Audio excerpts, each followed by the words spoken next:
ताज्या बातम्यांसाठी महानकरेला सबस्क्राइब करा आणि बेल आयकॉनला क्लिक करा। तारदाळमधील समर्थनगर परिसरात घरफोडी। हातकणंगले तालुक्यातील तारदाळमधील समर्थनगर परिसरात शनिवारी रात्री अज्ञात चोरट्यांनी बंद घराची कुलूप तोडून चोरी केल्याची घटना उघडकीस आली। समर्थनगर परिसरात विवेकानंद संभाजी आवळे हे आपल्या कुटुंबियांसमवेत गेली 5 वर्ष वास्तव्यास आहेत।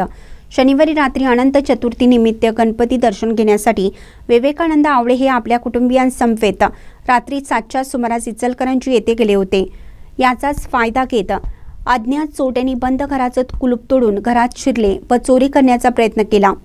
यावेळी त्यांना काही हाताशी न लागल्याने वरच्या मजल्यावर असणाऱ्या दुसऱ्या खोलीत कुलूप तोडून तेथे असणाऱ्या तिजोरीतील चांदीचे 2 कडे तसेच पूजेचं चांदीचे नाणे असा मुद्देमाल लंपास केला।